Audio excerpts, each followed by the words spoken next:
जो हमारे यहाँ पर सभी वाराणसी से संबंधित सभी अधिकारी हैं, हमारे छायाकार मित्र, मैं सभी को आज यहाँ इस सफल कार्यक्रम को संपन्न कराने में योगदान देने के लिए बहुत अभिनंदन करते हुए आप सबसे इतना ही कहना चाहूंगा, विकसित भारत जी राम जी के नाम पर जब यह कानून संसद में बनाने के लिए बिल प्रस्तुत करने का काम हुआ तो उस समय राजनीतिक दृष्टि से विरोध करने वाले वह विरोध जरूर किए,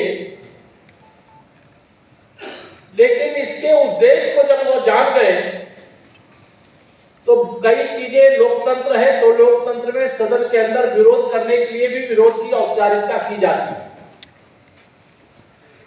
लेकिन जब वह जान गए कि विकसित भारत जी राम जी जो एक नया कानून मनरेगा के स्थान पर आया है, इसका उद्देश्य विकसित भारत, विकसित प्रदेशों का, विकसित ग्राम बनाने का यह एक मजबूत आधार बनने जा रहा है, तो सब कुछ लोगों ने अंदर से समर्थन किया और जो समर्थन करने वाले अगर नहीं होते तो आज ये कानून बनकर के आपके सामने प्रस्तुत नहीं हो पाता।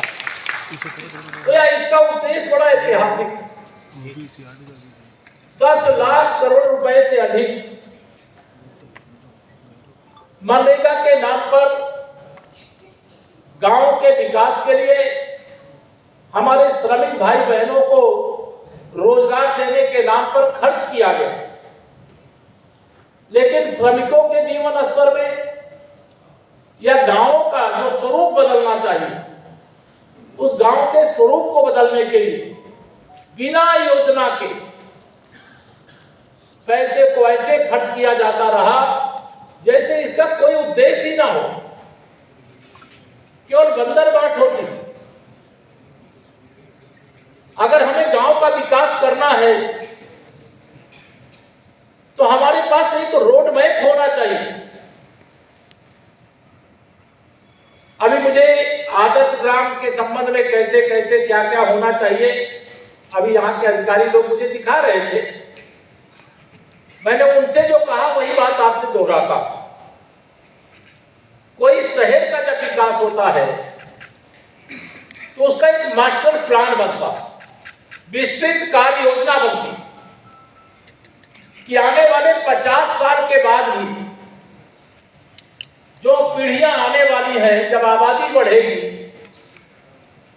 तो हमारी सड़कें कैसी होनी चाहिए, जल निकासी की व्यवस्था कैसे होनी चाहिए, जो जीवन की अधिकांश आवश्यकता है, पढ़ाई की क्या व्यवस्था, दवाई की क्या व्यवस्था, कमाई की क्या व्यवस्था, यह सारे विषय पर विचार करके कार्य योजना बनाई जाती है और उस कार्य योजना के अनुसार काम होता है। आपके पास आज सुनहरा अवसर है,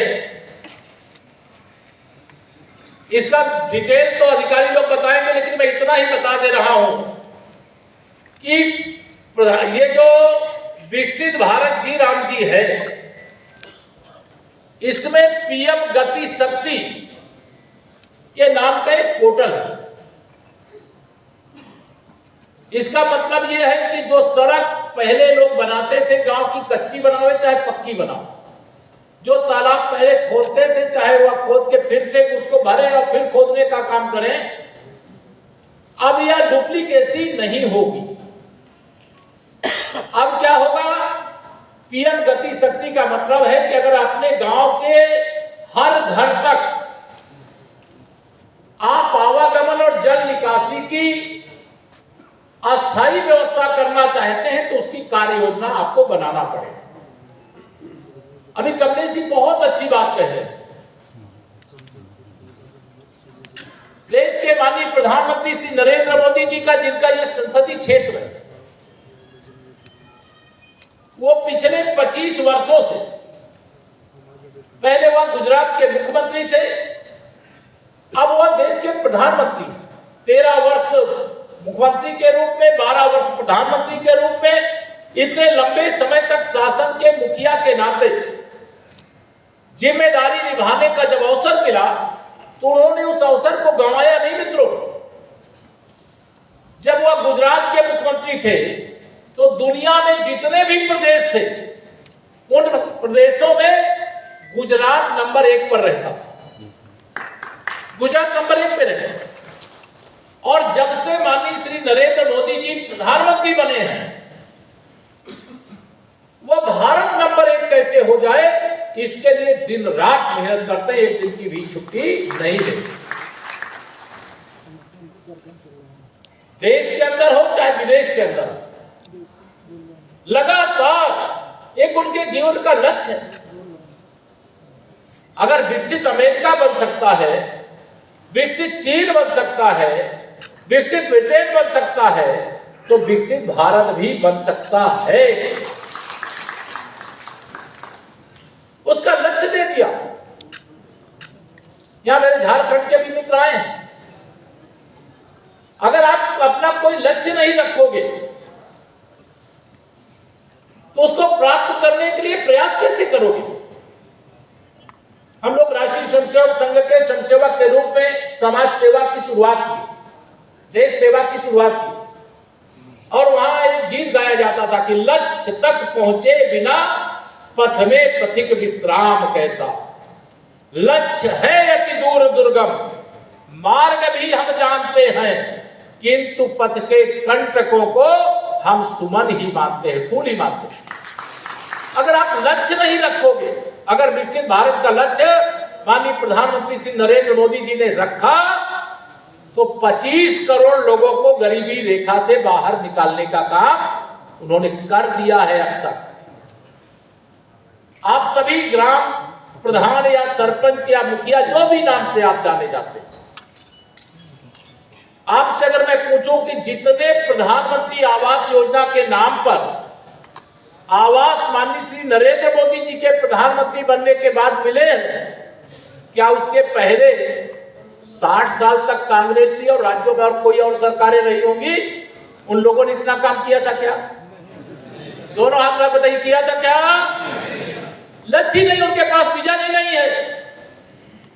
हमारा लक्ष्य है कि हम कच्चे घर में किसी परिवार को रहने नहीं देंगे, उनको पक्का घर देने का काम करेंगे। ये हमारी सरकार, डबल इंजन सरकार का संकल्प है। हम झुग्गी झोपड़ी मुक्त उत्तर प्रदेश बनाएंगे, ये हमारी उत्तर प्रदेश सरकार का संकल्प है। और माननीय प्रधानमंत्री जी का जो मार्गदर्शन है, जो लक्ष्य है, उसको पूरा करने में कमी नहीं छोड़ेंगे। इस लक्ष्य के अंतर्गत हम लोग काम कर रहे हैं। इसके कारण 7 करोड़ की संख्या में, गांव हो चाहे शहर हो, यहां तो गांव के हमारे प्रधान सब बैठे, प्रधानमंत्री आवास योजना का आवास दिया जाता है। अब केवल आवास नहीं दिया जाता, जिन्हें आवास दिया जाता है उनको शौचालय भी उपलब्ध कराया जाता है। उनके यहां बिजली का कनेक्शन हो जाए, पानी का कनेक्शन हो जाए, गैस का कनेक्शन हो जाए, राशन कार्ड बन जाए, आयुष्मान कार्ड बन जाए। यह सारा प्रयास किया जाता, प्रबंध किया जाता है, जिससे गरीब के जीवन में कोई कठिनाई जो तमाम प्रकार की रहती थी, आज तो लगभग परेशानी इस प्रकार की दूर हो गई है कि अब आज कोई भूखे पेट सोता है क्या? बताओ जरा। उत्तर प्रदेश की मैं बात नहीं करता, बाकी राज्यों में कोई भूखे पेट सो सकता है क्या? प्रधानमंत्री गरीब कल्याण अन्न योजना का राशन जिनको जरूरत है उनको फ्री में मिल रहा है कि नहीं मिल रहा? दोनों हाथ उठा के बताओ, मिल रहा है कि नहीं मिल रहा? उनको फ्री में ये राशन मिल रहा है, तो कोई भूखे पेट अब हिंदुस्तान में नहीं सोएगा। ये गरीब माँ बाप के बेटे भारत के प्रधानमंत्री श्री नरेंद्र मोदी जी की गारंटी। यह लक्ष्य जब जीवन का होता है कि अगर कोई बीमार है, आप ग्रामों के ग्राम सभाओं के मुखिया हो, प्रधान हो, सरपंच हो, मैं भी एक गरीब परिवार से निकल करके राजनीति के अंदर आकर के आज उत्तर प्रदेश का लगातार 9 वर्षों से उप मुख्यमंत्री के नाते सेवा कर रहा हूं। लेकिन मैं इस बात को जानता हूं, गांव में तमाम गरीब परिवार ऐसे रहते थे जिनके पास इलाज कराने का पैसा नहीं होता था, तो बीमारी के कारण मौत के मुंह में चले जाते थे कि नहीं जाते थे बताओ। अगर इलाज कराते थे तो उनका पूरा परिवार कर्जदार हो जाता था, घर में जो जेवर होते थे वो बिक जाते थे, खेत गिरवी रख जाते थे, तमाम संकटों का सामना करते हुए जूझते रहते। आयुष्मान भारत योजना, उससे गरीबों को अब बीमार पड़ गए तो उनको ये विश्वास है कि भारत के प्रधानमंत्री माननीय श्री नरेंद्र मोदी जी हैं, और अगर कोई गरीब आदमी इलाज के अभाव में मौत के मुंह में चला जाए या संभव नहीं है, माननीय प्रधानमंत्री जी कहते हैं कि जब तक गरीब माँ बाप का बेटा भारत का प्रधानमंत्री के रूप में जिम्मेदारी संभाल रहा है, भगवान बुलाए तो अलग बात है, लेकिन बीमारी के कारण से इलाज के अभाव में किसी को जीवन नहीं खोना पड़ेगा, ये माननीय नरेंद्र मोदी जी की गारंटी। आज ये बदलाव आया। कच्चे घरों में जो लोग रहे उनको मालूम होगा, मैं भी कच्चे घर, मेरा भी कच्चा घर था जब मैं छोटी आयु में था। वर्षा होती थी तो मेरी माताजी बरसात में, पहले छाता भी घर में नहीं होता था गरीब परिवारों में, आप जो गरीब परिवार के बैकग्राउंड के होंगे उनको मालूम होगा, खाद की बोरी ही सर पे डाल करके रात में भी अगर वर्षा होती थी तो छत पे चढ़ करके और उस पानी को कहां से टपक रहा उसको बंद करके आते थे कि नहीं बताओ, ऐसा होता था कि नहीं होता? वह दृश्य हम लोगों ने देखा। आज जब प्रधानमंत्री आवास मिलता है तो एक बूढ़ी माँ से, मैं ऐसे सोशल मीडिया पे ही देख रहा था, एक बूढ़ी माँ ऐसे कह रही, कोई मीडिया वाला जाके पूछ रहा है आपको कैसा लग रहा नरेंद्र मोदी जी के बारे में, आप कैसा सोचती? कहे मैं अपने बेटों को तो नहीं जानती, लेकिन मेरा बेटा नरेंद्र मोदी है, उसने हमको खाने की व्यवस्था किया, रहने की व्यवस्था किया, दवाई की व्यवस्था की। जो 60 साल से ऊपर के बुजुर्ग हैं उत्तर प्रदेश में तो उनको 1500 रुपया महीना पेंशन भी देने का काम किया जाता है। उनका सबका आशीर्वाद अगर माननीय प्रधानमंत्री श्री नरेंद्र मोदी जी को नहीं मिला होता तो आज दुनिया के 35 देश अपने अपने देश का सर्वोच्च सम्मान माननीय नरेंद्र मोदी जी को नहीं दिए होते। या जो सम्मान उनको मिला है, यह सम्मान देश के 140 करोड़ लोगों का है, आप सबका सम्मान। मैं आप सबसे केवल यही कहना चाहता हूं कि आप सब अपने अपने, जैसा कमलेश जी ने कहा, उसको दोहराते, उसको आगे बढ़ाते हुए, आप अगर आज ग्राम के प्रधान हो, ऐसा काम करो।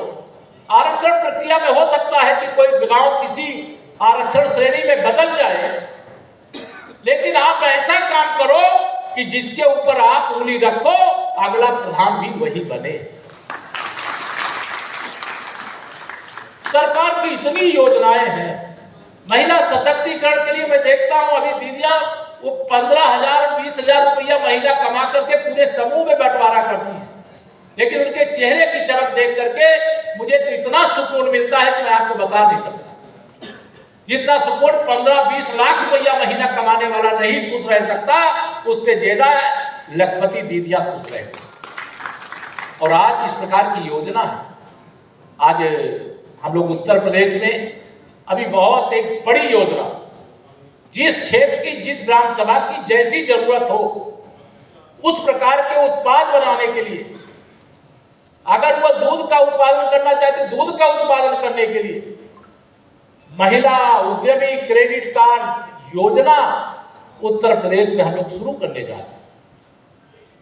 अब उसमें पहले क्रेडिट जो केसीसी होता है ना, किसान क्रेडिट कार्ड, उसमें लोन की प्रक्रिया करानी पड़ती है, लेकिन इसमें तो एक सामान्य सा फार्म भरना पड़ेगा। फार्म भरने के बाद 20,000 रुपया पहली किस्त के रूप में समूह से जुड़ी हुई दीदियों के खाते में ऑटो मोड पर पहुंच जाएगा, उससे वो अपना काम शुरू करने का कार्य कर सकते।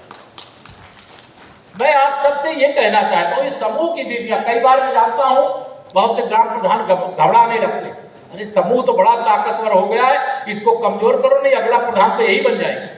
घबराते कि नहीं घबराते बताओ जरा। घबराना नहीं है जी,